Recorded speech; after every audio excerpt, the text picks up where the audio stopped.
After watching Brazil lose the World Cup final, this 9-year-old boy made a promise to his tearful father. I won a World Cup for Brazil I promise. Hearing this, his father figured the kid was just trying to cheer him up. He told him to listen to his mom and focus on school. But what he didn't know was that his son's promise would one day bring Brazil 3 World Cup titles, because that boy was none other than Pelé. But what most people don't know is that Pelé wasn't his real name. It was a mocking nickname rich kids made up to bully him. Like many legends, Pelé's childhood was a rough start. Growing up in poverty, he'd set up a little stand on the street after school, shining shoes just to help his family scrape by. But the lack of money could never crush the one thing that brought him pure joy: football. Since they couldn't afford a real ball, Pelé and his friends would take old socks, layer them up, stuff them with rags, and tie them into a makeshift ball. With no proper pitch to play on, the dusty dirt roads of their village, the back alleys, even the low rooftops, all became their playing fields. And it was in that rough and tumble setting that these barefoot boys, fueled by raw passion, mastered the unique style that runs in every Brazilian's blood, Ginga. But that love for the game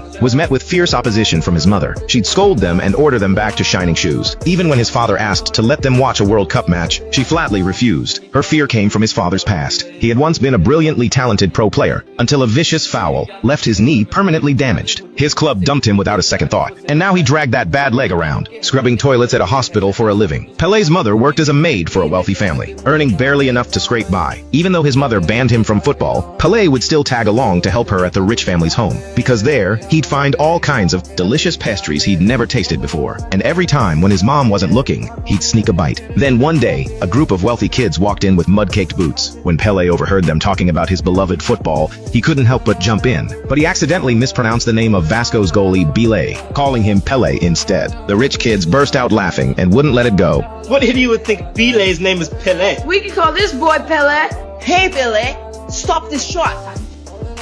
And that's how the name Pelé was born. His mother came rushing over and immediately apologized to the rich kids, scolding Pelé harshly before he could even explain. She promised she'd never bring him back. Watching his mother grovel like that, Pelé's heart burned with anger. On the way out, he quietly snatched a newspaper from the shelf. It featured an ad for the very tournament those rich kids had been bragging about, the Boru Youth Cup. He made up his mind to find his own way, to win back his mother's dignity. So Pelé rounded up his street crew and signed up. But once the games began, used to the weight of their heavy soccer ball, when a real football came to Pelé's feet, he completely whiffed it. Why does it go so far? It's full up there. It wasn't just Pelé. His friends struggled just as much. One tried to trap the ball with his chest and nearly got the wind knocked out of him. But before long, the street skills they'd honed over the years took over, and they quickly got a feel for the real ball. Even barefoot, they could slice through the tightest defense and score with ease. They blazed through every round, all the way to the final. But their brilliant run barely drew a crowd. All the cheers were on the other pitch, where a team was busy steamrolling their opponents 8-0. And that team was their opponent in the final, those rich kids. When the rich kids spotted Pelé and his crew, Hey, there goes the shoeless one. the taunting began. Pelé and his friends looked down at their dirt-caked feet in shame. That's when Pelé spoke up. They needed proper boots, but they could barely afford food. Where would the money come from? Just then, his chubby friend spotted a truck loaded with peanuts. An idea sparked. When the workers weren't looking, they each grabbed a bag of peanuts and bolted. They were spotted almost immediately and chased down, but their nimble footwork and knowledge of the shortcuts helped them slip away clean. With the peanuts in hand, they hit the streets hawking them loud. Buy peanuts, get a free shoe shine. Working together, they sold out in no time. But when the day of the final arrived, the peanut money they scraped together only got them a few pairs of clunky, beat-up second-hand boots. The others grumbled, but to avoid getting laughed at again, they gritted their teeth and laced up. Right at that moment, the announcer dropped a bombshell. A scout from Santos FC had shown up in the stands. Santos, the very club those rich kids dreamed of joining. So the moment the whistle blew, the rich kids went all out. Within minutes, Pelé's team was already down 2 goals. And with those clunky, oversized boots weighing them down, the gap kept growing, until the score reached a humiliating 6-0. Nice moves, Pele. That taunting nickname sent Pelé into a rage. Luckily, his friends held him back. And right then, Pelé caught sight of his father in the crowd. Seeing those calm, encouraging eyes brought Pelé back to his senses. He reached down and yanked off his oversized boots, hurling them off the pitch. The crowd burst into laughter, but Pelé couldn't care less. He stood perfectly still, closed his eyes, and imagined the pitch as the dirt streets where he'd always played. Because only then could he find his true self again. When Pelé opened his eyes, the samba dancer inside him was fully awakened. He moved with confidence, unleashing his signature Ginga. The ball seemed to come alive, dancing across his toes, his knees, and his shoulders with a life of its own. The crowd gasped in disbelief. Then he tore through the defense all by himself and chipped it in effortlessly. Seeing that, his teammates kicked off their shoes too, going barefoot. They let their Ginga flow free, playing the purest, most liberated football of their lives. It completely caught the other team off guard. Working in perfect sync, they clawed the score all the way back to 6-5. But when the final whistle blew, they'd fallen just one goal short, having failed to beat the rich kids. Pelé hung his head and started to leave, but just then, a thunderous wave of applause rolled through the stands. Everyone was on their feet, chanting his name. The nickname once used to insult him had suddenly become a badge of glory, and that Santos scout, blown away by Pelé's extraordinary talent, handed his father a business card. But just as they were caught up in the joy, the peanut factory workers showed up looking for them. Pelé and his friends panicked and bolted, and right at that moment, the sky opened up in a torrential downpour. While running, the boy with glasses slipped and twisted his ankle. Pelé grabbed him and pulled him into a small dirt cave for shelter. They thought they were safe, but the relentless rain was softening the ground above them. Suddenly, the cave collapsed. Pelé reacted fast and scrambled out, but his friend was trapped. The mudslide swallowed him whole. He didn't make it. The loss of his friend left Pelé consumed by grief and unbearable guilt. So we stole the peanuts to buy football boots. But if I hadn't said we needed the stupid boots, Thiago wouldn't have died.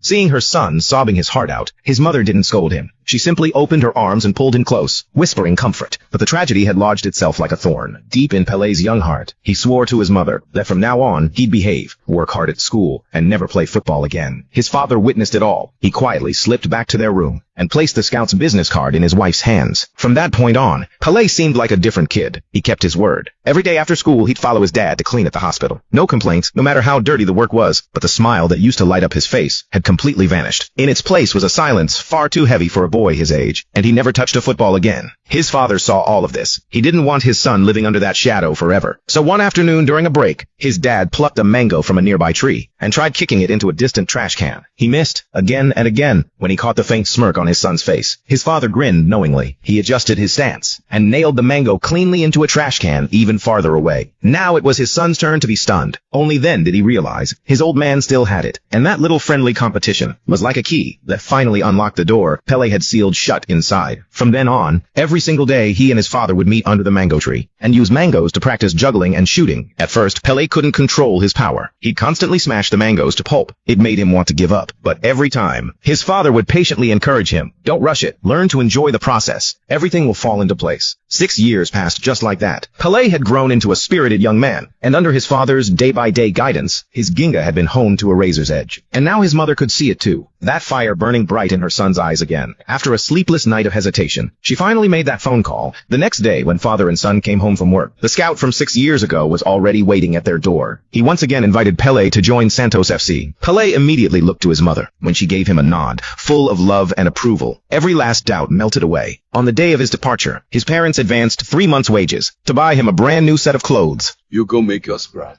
And just like that, 16-year-old Pelé set off to chase his dream, carrying the hopes of his whole family. Dreams, of course, are beautiful, but reality never makes things easy. In his very first training session with the Santos youth squad, the moment Pelé pulled out his Ginga moves, the coach called him out in front of everyone. That's exactly the kind of monkey business I'm talking about. Follow the ground.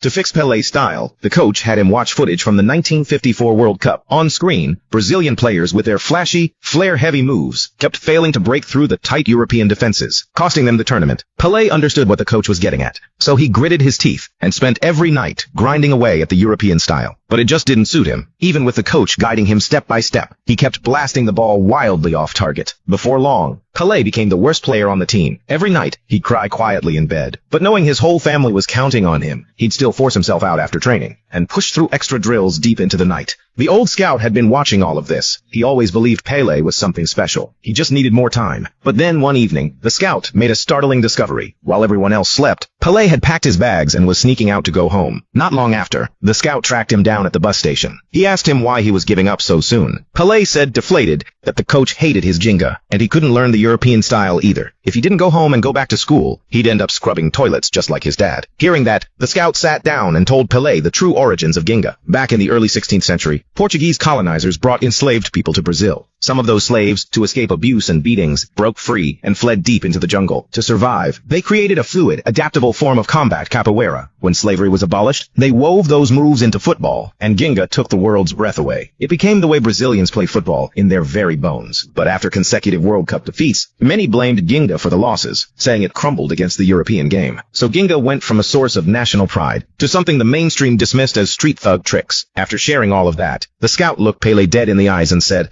Ginga is already part of your soul. You can choose to be brave and embrace who you truly are.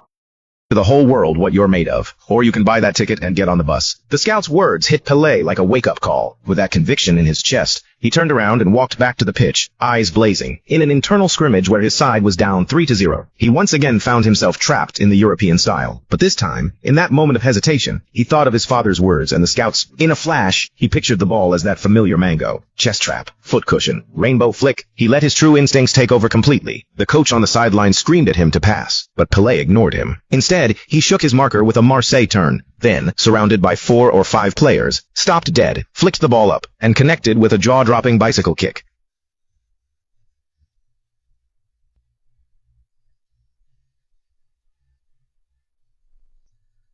Everyone on the pitch erupted at the unbelievable goal, but the coach's face turned stone cold. He waved Pele over to the sideline. Pele braced himself for another scolding and started to apologize, but the coach looked at him with eyes full of admiration.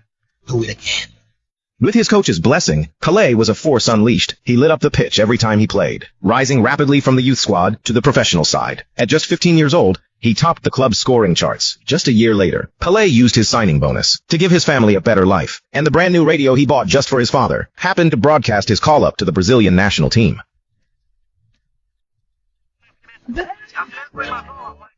He was only a substitute, but it meant that at 16, he'd be representing his country on football's greatest stage. Before he left, his father warned him from bitter experience, never doubt yourself, because back in his own day, during a match where he was playing Ginga, one split second of hesitation was all it took to cause that career-ending injury. Doubt turns Ginga's beauty into a weapon against you, so you have to be stronger than I ever was. No matter how much people laugh at you or criticize you, never feel ashamed of who you are. Always keep a steady, peaceful heart. With his father's words ringing in his ears, Pele set off for the World Cup. But when he confidently arrived at the national squad camp, he ran straight into Mazzola, the rich kid from his childhood. Mazzola was now a starter, while Pele was just his backup. Even more discouraging, the national coach hated Ginga even more than his youth coach. He sternly warned Pele, Ginga might work at club level, but on the international stage, it'll get you eaten alive. It won't happen again. Saying. It won't happen again. It won't happen again. During the training sessions that followed, Pele once again found himself boxed in by the European style. But in one internal selection match, his father's words came back to him, and he broke the coach's rules and used Ginga anyway. But this time, the coach's furious shout shook him. And in that split second of doubt, Ginga's curse struck.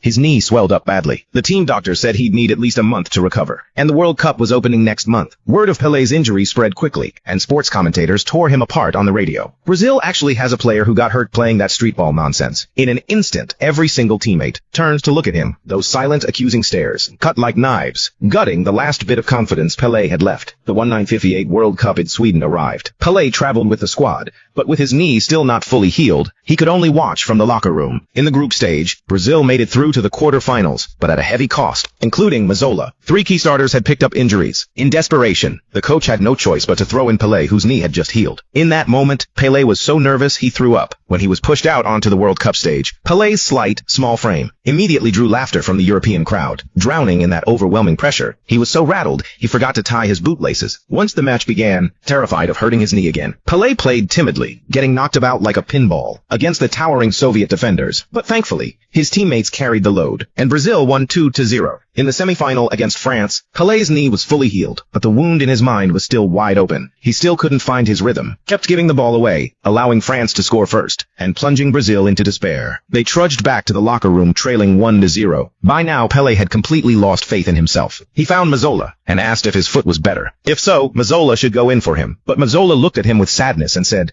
"My injury is in my head. My whole life, I've been telling myself I want to play like a European, but coming here, I finally understand. I'm Brazilian. That's what I am. You showed every one of us that the spirit of Ginga flowing in our blood. It is truly beautiful. And right now, that's exactly what we need." Mazzola's words were a massive wake-up call. Pele's whole mindset began to shift. When the second half started, Pele was still a bit lost, struggling even to make a simple pass. But just then, he caught Mazzola watching from the bench, eyes full of belief. In that moment, the hesitation was gone.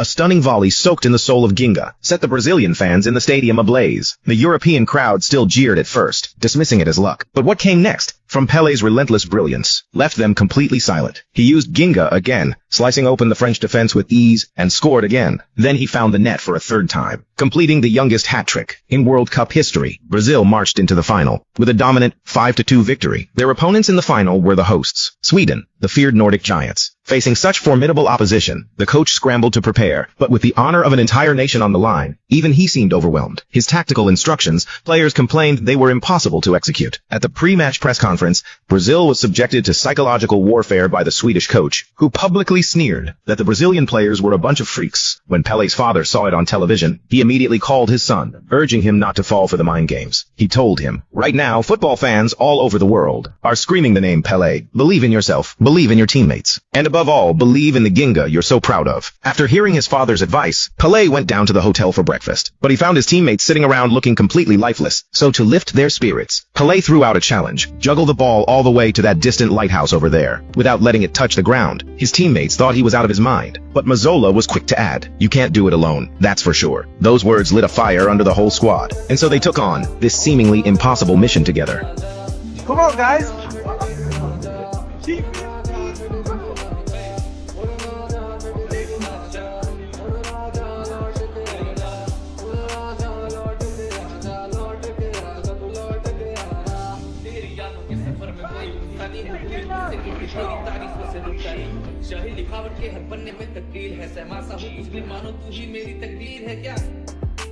I'm sorry, sir. Wake up, Flynn! To the lighthouse!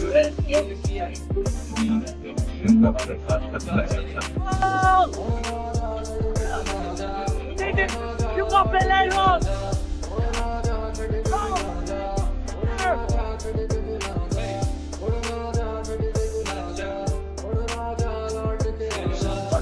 The head coach watched it all unfold. Suddenly, it hit him that maybe he'd been wrong all along. So before the final, during his team talk, the coach dropped his old stubbornness and addressed the squad with a completely new attitude. What I saw at the hotel today, that's how we play. They say that we don't all play the same. It's true. We certainly don't all look the same, like they do. But that's what makes us who we are. We have one thing in common: the Ginga, the joy and the expression of Brazil. So when you take the field tomorrow, forget everything that I told you this last week. I don't want the world to see a bunch of scared Brazilians trying to play like Sweden. I want them to see Brazil just as we are. June 29th, 1958. The World Cup final was underway. But from the very start, Pelé was targeted with brutal tackles and tight marking. Just 4 minutes in, Sweden used their physical dominance to take the lead. Brazilian fans' hearts sank. A wave of despair crept in over the entire squad. The gap in raw power, the teammates' broken spirits. And then Pelé looked up at the stands and saw the handful of Brazilian fans who refused to give up. In that moment, he remembered the promise he made to his father. I win a World Cup for Brazil I promise. He didn't want to see his father cry over this again. He didn't want to see Ginga spat on anymore. He was going to win this World Cup for Brazil.